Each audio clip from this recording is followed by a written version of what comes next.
Krishna pregnant है, उसे दूर रख। अगर मेरे परिवार पर आंच भी आई ना तो मैं तुझे जिंदा जला दूंगा। चलेगा तू आर्यमन, मेरी फैमिली छीन लूंगा मैं तुझसे। अपना बोलने के लिए तेरे पास कोई बचेगा नहीं। कृष्णा छूट के आ जाती है जेल से। यहाँ पर आर्यमन और घर वाले बहुत खुश हो रहे हैं और हमें पता लग ही जाता है कि भाई जो अनुराधा है उसकी मौत हो गई और यहाँ पर वो नहीं थी, मेन कोई और था। यहाँ पर जो अनुराधा की बॉडी के पास गुंडा मिलता है जिसने किडनैप वगैरह किया था, वो मिल जाता है।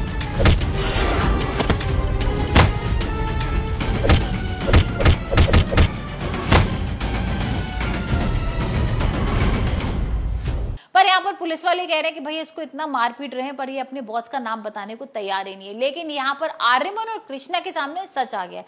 अब आर्यमन ना सिद्धार्थ के रूम में वो हमने देखा ही था ना, कैमरा रख देता है और कैमरे में सारी चीजें रिकॉर्ड हो जाती हैं। उससे पता लग जाता है इन लोगों ने किस तरीके से अनुराधा को किडनैप किया था और यहाँ पर उसको मारने की भी कोशिश की। यहाँ पर मोहिनी का भी सच आ गया है कि भाई मोहिनी ने किडनैप वगैरह कराया था। और पुलिस तो आई गई है मोहिनी को पकड़ने के लिए, क्योंकि मोहिनी के ना कॉल रिकॉर्ड्स भी थे जिसमें वो बोल रही है कि हाँ भाई मैंने ही अनुराधा का किडनैप कराया था और मैंने ही जान से मरवाया था।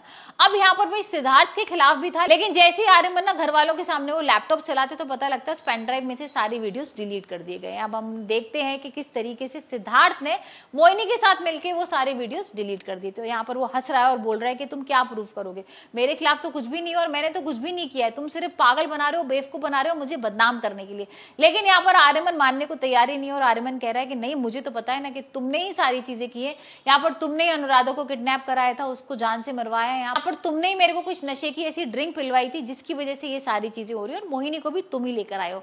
तो ये सारी चीजें ना भाई वो बोल रहा है, लेकिन उसके पास कोई प्रूफ नहीं है। तो अब देखते हैं कि इसका पर्दाफाश कौन करता है। क्या भाई मोहिनी जब जेल चली जाएगी तब करेगी, क्योंकि कृष्णा मोहिनी को ना समझाने वाली है कि तुम अपने ऊपर क्यों सारी चीजें ले रही हो और यहाँ पर तुम बताओ ना कि तुम्हारे साथ कौन था, तुम्हारे साथ तो भाई उसको भी सजा मिलनी चाहिए। और यहाँ ये भी हो सकता है कि मोहिनी और कृष्णा भाई ये भी बात करें कि उस दिन क्या हुआ था ऑपरेशन के टाइम, जब मोहन का ऑपरेशन होना था और यहाँ पर तो भाई जो कृष्णा थी वो आर्यमन के साथ थी। तो हो सकता है ये सारी चीजें क्लियर करने के बाद यहाँ सिद्धार्थ को भी एक्सपोज कर दिया जाए।